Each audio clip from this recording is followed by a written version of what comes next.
I can even start the divorce process right now, you know? But it's impossible for you, who don't work, right? You wouldn't survive if I left you. My husband taunted me with the divorce papers, which already had his signature. My husband, who regularly mocks me for being unemployed, brought out the divorce papers as a way to make me obey him. What a cowardly man. Despite my desperate efforts to care for our twins, my husband doesn't have a single word of gratitude for me. Instead, he used the divorce papers to threaten me, trying to manipulate me into submission. He knew well that I had nowhere to go if he kicked me out, as my parents lived far away. He was smirking disdainfully at me as I looked solemnly at the divorce papers. You'd be in trouble if I divorced you, huh? You've been too cheeky lately. I need to make sure you understand your place. Let this be a lesson to never talk back to me again, got it? As he said this and tried to take back the papers, I snatched them away from him. With a broad smile, I told him, "Thank you. I'll handle this right away." Leaving my dumbfounded husband behind, I immediately left the house with the twins. As I headed to the lawyer's office, I muttered to myself, "This is the punishment for underestimating me." My name is Julia. I'm 32. After high school, I went to a vocational school with a childcare program and earned my certification as a childcare worker. I started working in a daycare after graduation, enjoying fulfilling days. Though challenging, I felt like it was my true calling to work with children. Now, over a decade has passed since I started working as a childcare staff. I've become what you might call a veteran. I'm trusted by both my colleagues and my parents. In these seemingly smooth-sailing days, there was one thing that troubled me: the lack of romantic relationships. My friends were getting married and having kids one after another. As for me, I hadn't had a boyfriend since I started working. Though I hadn't been too bothered by this, as my job was incredibly fulfilling, the continuous weddings around me made me question my situation. Feeling a bit desperate, I received a call from an old high school friend, Sherry. Sherry is a career woman working in trading, and she's a friend I'm proud of, not just for her ability but also for her good looks. "Julia. It's been a while. How have you been doing? Did you hear Cindy is getting married? They're confirming attendance for the wedding, are you going?" Cindy was a friend from high school, in the same class as me and Sherry. "Yeah, of course, I'll be there. Everyone's getting married and finding their happiness. It's so wonderful, and a bit enviable." I accidentally let my true feelings slip out, and Sherry asked me curiously, "You're interested in getting married? I thought you were all about your job. I've never even heard you talk about a boyfriend." Of course, I have the desire to get married. I want kids of my own too. But there's just no chance to meet someone. I can't even remember when the last time I had a boyfriend was. As I let out a despondent sigh, Sherry seemed thoughtful over the phone. After a brief silence, she had an idea. "How about this? I'll set up a party, and you should come. I'll gather some single men and women, and we'll have a fun night out. I'm looking for a boyfriend too." "Really? That would be amazing, thank you. But are you sure? I know you're busy with work. Can you really spare the time to organize something like this?" Sherry's proposal was a beacon of hope for someone like me, who had almost no opportunities for romantic encounters. But Sherry is a career woman working in trading. I wondered if it was okay to ask her to set up a party, feeling a bit worried. "Don't worry about it. It's for a dear friend. Consider it done," Sherry assured me with a cheerful laugh. "Thank you so much." I was grateful to Sherry and looked forward to the party with excitement. On the day of the party, I dressed up as best as I could and went to the venue, where I found many friends Sherry had invited. Sherry, a sociable career woman working in trading, knew a wide variety of people. Among them was her brother, Alex, who was 3 years older than us. I had met him once or twice in high school, but he had matured so much that I didn't recognize him at first. "Julia, long time no see." Alex greeted me, but I was embarrassingly clueless, responding with, "Oh, you are." Despite my rude reaction, Alex reintroduced himself with a smile. It's been a while, so I thought you might not recognize me. I'm Alex, Sherry's brother. Remember we met before? Alex! I'm so sorry. It's been a long time. Alex and I quickly hit it off, reminiscing about the past. Julia, you were pretty in high school, but you've become even more beautiful. What do you do now? I work as a childcare worker. I love kids. That's awesome. Alex mentioned he worked at the same trading company as Sherry. He enjoyed biking on weekends. Even as our conversation flowed, Alex was always attentive, making sure I had enough to drink. Attracted to Alex's maturity and gentlemanly behavior, I asked for his contact information and texted him soon after the party.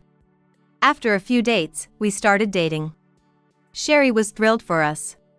Since Alex and I worked close to each other, we moved in together soon after and then discovered I was pregnant. Pregnant? Alex was incredibly surprised. Yes. I haven't been to the doctor yet, just used a pregnancy test. I could feel my face flush with joy and excitement. Awesome. Thank you. Things might be a bit out of order, but Julia, will you marry me? Alex proposed with a big smile, and of course, I accepted. Everything progressed quickly after meeting Alex, a stark contrast to my previous uneventful life. We had already met each other's parents when we moved in, but now we went to formally announce our pregnancy and engagement. Everyone was overjoyed for us, and I felt incredibly happy. Soon after, I went to the obstetrician for an ultrasound. To my surprise, there were 2 sacs in my womb. This meant I was carrying fraternal twins. Twins! I was shocked by the unexpected news. Naturally, I had assumed there would be just one baby, so concerns about our future life briefly crossed my mind. But more than that, my heart was filled with joy, and I couldn't wait to meet our 2 babies. Of course, there was never any doubt about my desire to give birth. That night, I told Alex about the twins as soon as he got home. Twins! Wow, are you sure we can handle this? Everything will be double, the cost, the work. I hear raising twins is really tough. His reaction was one of surprise and worry. It's true, but so is the joy. I'm happy we're having twins. Convinced by my optimism, Alex nodded saying, "That's true." "All right, that's fine if you want." "Yeah. Of course, I want to." His response wasn't exactly what I had hoped for. I wanted him to share my excitement, however, I understood his apprehensions and decided not to dwell on them too much. Pregnancy worries would surely fade once our adorable twins arrived. I continued working in childcare until my pregnancy became more apparent, then decided to leave. Childcare was my calling, and I was determined to return to it someday, once our children were older. Time passed, and I gave birth to healthy boy-girl twins. Alex cried tears of joy, thanking me and saying, "Thank you. You did so well." Seeing Alex lovingly hold each twin in turn, I felt deeply relieved. Alex had been ambiguous when I first told him about the twins, but seeing them must have amplified his joy over any anxieties. During my hospital stay, Sherry came to visit. "These are my nephew and niece. How adorable," she said, teary-eyed, just as fond of children as I am. Alex visited often too, and I felt nothing but hope for our future life together. I was sure our family of 4 would live happily together. However, shortly after returning home, my wish was shattered. "The crying is so loud. I can't sleep, quiet them down," Alex yelled at me. He started shouting about 3 days after the twins and I came home. I hurried to change diapers and feed them, but babies cry, that's their job. It's often hard to soothe them, especially with 2. When one starts crying, the other often follows. "If you're going to complain, then help out a bit. You could at least hold them." "What? Why should I? It was Julia who wanted twins, right? I never expected their crying to be this loud. It's driving me insane. I have work tomorrow, unlike you. What if I'm too sleep-deprived to function? I'm one of the top performers in my department, you know." Even when I sought his help, he only insisted on his point and never offered a hand. You were so happy when they were born. Why have you changed so much? I asked, and Alex sneered. I was moved when they were born. They seemed cute in the hospital. But once home, their nonstop crying killed that. Maybe if you stop them from crying, they'd be cute again? You're their mother, can't you at least do that much? That's awful. As I was stunned by his words, the twins' crying intensified. So noisy. Are they monsters? How can they cry so loudly? I can't stand this anymore. I can't sleep in this house. I'm going to sleep at a hotel. Alex started packing his stuff into a bag while I desperately tried to soothe the twins. Good luck, he said coldly and left the house. I can't believe it. I felt a wave of disappointment in Alex and a sense of darkness closing in on me. Until we brought the twins home, Alex had never once yelled at me. He was a calm and gentlemanly person. Yet, he could hurl such vile words and shout so easily now. Was this his true nature all along? Overwhelmed by sadness and anger, I quietly cried. Then, the twins stopped crying. It might have been a coincidence, but it felt as if they were concerned about me crying. I shouldn't be crying. I need to be strong for them, I told myself, vowing to toughen up. After that, Alex seldom came home. Disturbed by the twins crying, he started staying at hotels night after night. He would text me every day, saying, I won't come home today. I'll stay at some hotel. With my family and in-laws far away and no one to rely on, I faced sleep-deprived days. Even though I loved kids and had been a childcare worker, managing twins alone was incredibly challenging. I thought about asking Sherry for help, but she was a hard-working career woman. Feeling hesitant to burden her, I never reached out. When Alex did occasionally come home, he would criticize how I managed the household and barely interact with the twins, only to lash out in irritation. One day, after months of this routine, Alex texted me around noon, I'm coming home today. Make sure you prepare dinner. I'm in the mood for meatloaf. When Alex arrived home that night, he immediately started complaining as he stepped into the living room. Hey! What's with this mess? It's a disaster here. Aren't you supposed to be the homemaker? Do your job. It was true that I hadn't managed to keep the house tidy while chasing after the twins every day, but he had no right to complain after leaving us to fend for ourselves for days on end. They come first, so if the house is a bit messy, that's unavoidable. Maybe if there was someone around, we could keep up with the household chores together. I retorted sarcastically, and Alex just clicked his tongue in response. Hurry up with the food.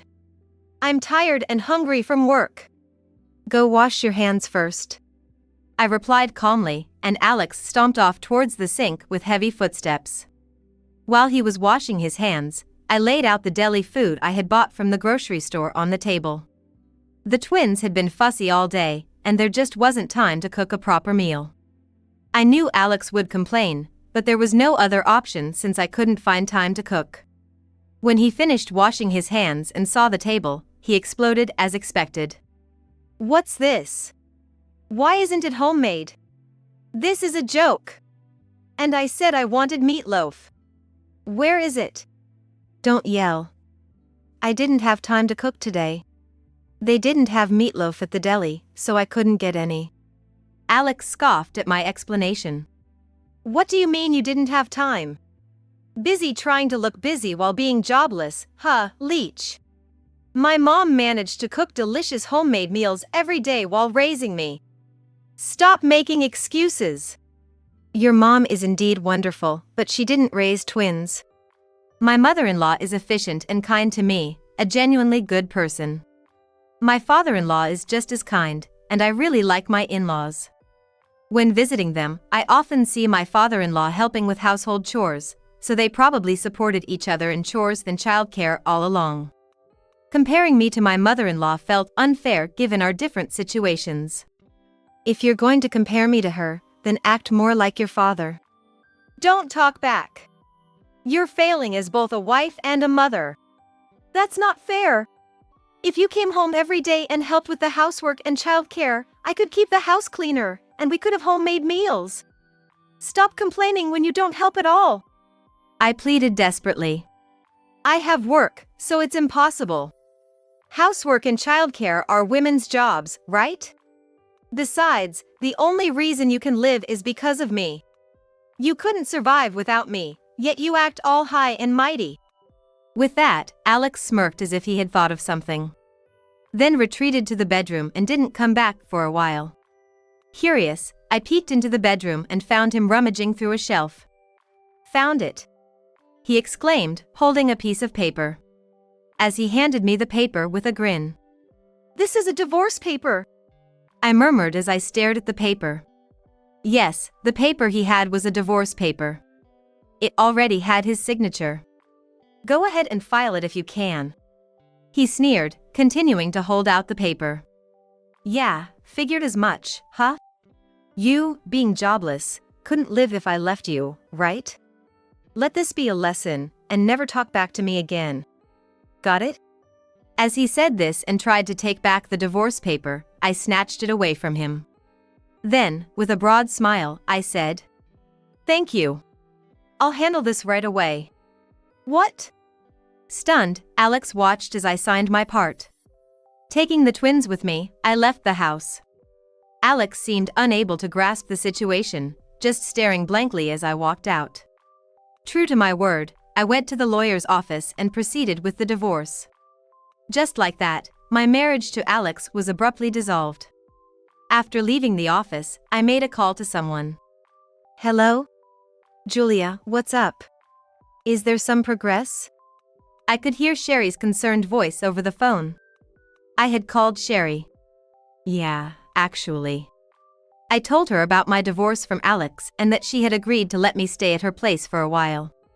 The next day around noon, Alex called me. Hey! Where are you now? Why aren't you coming home?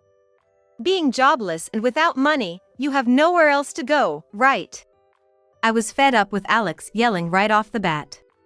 Don't yell. Can't you talk at a normal volume? And why should I come home when we're divorced? Well, I still have a lot of stuff there, so I'll come back a few times to sort things out. What? Divorced? You really filed that divorce paper? Thinking you can't live without me, what are you doing? Jobless and yet so foolish. How do you plan to live now? That's just thoughtless. Despite his insults, I decided to confront him with the truth. Actually, I've been working as a freelance writer related to childcare from home. Huh? A writer? Alex sounded dumbfounded. Yes. Being a mother of twins has garnered some attention, and thankfully, I'm earning enough to live on my own. In reality, after quitting my job, I started a career as a writer, sharing useful information on childcare. My experiences as a childcare worker and stories about my pregnancy with twins attracted a lot of readers.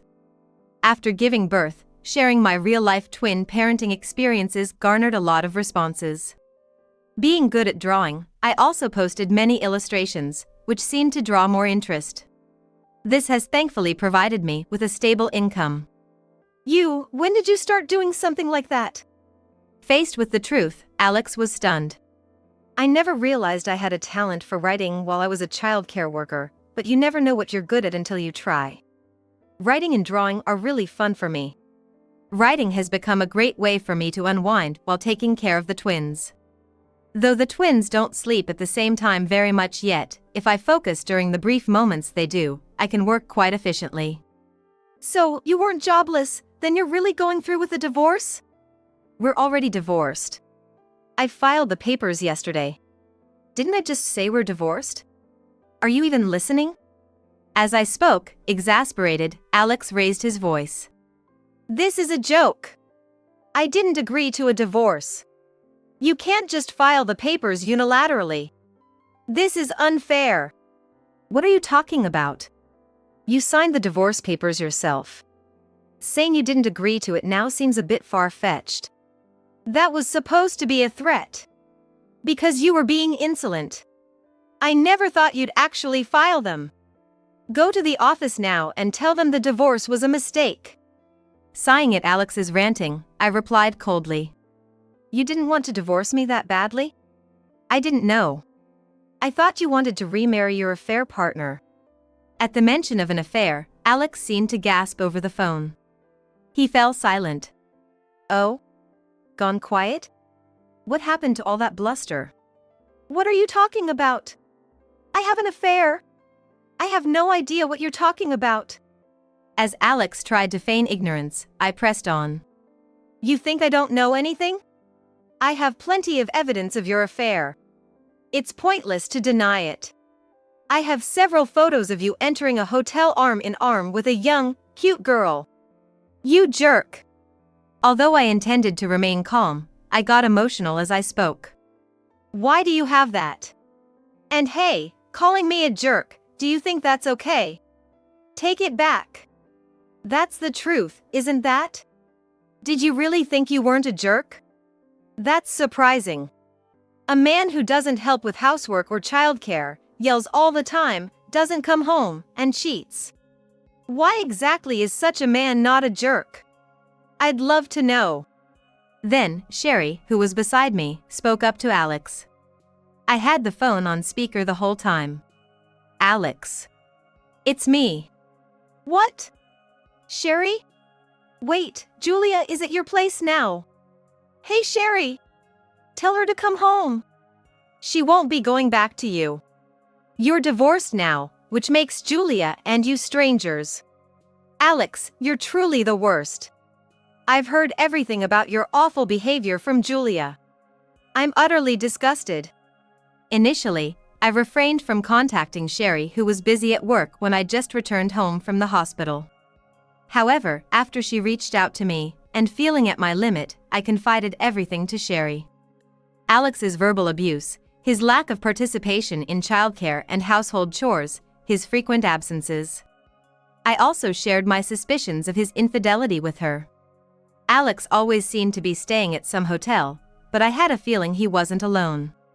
It was just a woman's intuition, but I suspected another woman's existence was related to him starting to yell at me. After hearing my concerns, Sherry said, "Got it. I'll tail him. We work at the same company, so I know his schedule well." I was hesitant to ask Sherry, but she insisted, "Leave it to me." As a result, Sherry captured photos of Alex and a new female employee from his workplace entering a hotel together.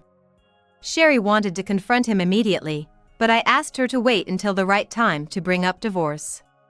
Just as I was thinking about when to broach the subject of divorce, Alex conveniently flashed a signed divorce paper at me, leading to our separation. Sherry! How could you tail me like that? Betraying your own brother, making me look bad, are you even my sister? Alex raged. What have you done, Alex? I never thought my brother could be such a lowlife. I regret introducing you to Julia. But she said she doesn't regret marrying you because she got to meet her twins, and that made me feel somewhat relieved. Those words to Sherry were heartfelt. Alex may be the worst, but it's true that I met my children because I married him. So, I have never regretted that. I don't want to think of you as my brother anymore, hurting my dear friend and not showing any love for my adorable nephew and niece. Why am I the only one getting blamed? Alex grumbled in frustration and I went on the offensive. Alex, be prepared because I'm going to demand a settlement for the property division and child support. What? You're taking money from me? Alex exclaimed in shock. Of course. And I know about your mistress from Sherry. Hey, wait! Please don't demand money. His illogical reasoning gave me a headache. What? You chose to cheat on me, so you deserve what's coming. I mean, I've spent quite a bit on my motorbike, and I don't have much savings. So please, I'm begging you. I'll apologize, just stop. Annoyed with his seemingly humble yet insincere plea, I coldly stated. Apologizing now, as if. Why do you still act so superior? I'm not stopping the claim, and your lack of savings is irrelevant to me. Just pay up. Hey! Even though I'm begging like this, you're still saying no. No. I'm currently consulting with a lawyer, and they will contact you. Goodbye. With that, I hung up. Following through with my declaration, I, via a lawyer, demanded child support from Alex. The mistress quickly broke up with Alex, quitting her job, and returned to her rural hometown. Her parents apparently supported her. However, upon discovering her affair with a married man, her parents were furious and made her work in the family fields. As for Alex, he had squandered most of his savings on his hobby, leaving him nearly broke. He attempted to borrow money from his parents but was promptly turned away by them, informed of his deeds by Sherry. My in-laws apologized over the phone, but I harbored no resentment towards them, grateful for their kindness. When I told them I would visit with the twins next time, my in-laws were crying as they expressed their gratitude. Now alone, Alex's bad deeds, spread by Sherry at their shared workplace, became common knowledge. He had been pretending to be a devoted father, but it turned out all those claims were lies. When this was exposed, he faced disdain from those around him, making his work environment uncomfortable, leading to his resignation. Without income or savings and unable to pay child support, Alex called me, begging for reconciliation. Julia, I've quit my job, so I have no money. I can't pay child support, so please, let's get back together. If it's us, we can surely build a good family this time. Huh? Do you think marrying me will just erase the child support? Well, I'm never getting back with you, that's for sure. And you haven't paid a penny yet. Aren't you embarrassed, being more than 10 years older than her? Don't say things like that. Please. You're all I have left. Julia, I love you. I'm in love with you. Let's get back together. I'll change, I promise to be a better husband, a better father. Alex was sobbing and begging, but I felt no sympathy. You're disgusting and a nuisance. Don't ever call me again. And make sure you pay child support, okay? Goodbye. With that, I hung up and blocked his number. I later heard from Sherry that Alex went back to his parents' house, groveled for forgiveness, and somehow managed to be let in. However, he soon moved into a dormitory run by an acquaintance of his father, where he now lives in a tiny room, doing physical labor at a factory, working desperately to pay child support. As for me, after staying with Sherry for a while, I decided to return to my parents' home. They welcomed us warmly and adored the twins. Sharing joyful moments with my children and my parents, I continue to thrive in my career as a childcare writer. Once the twins are older, I plan to return to working as a childcare professional.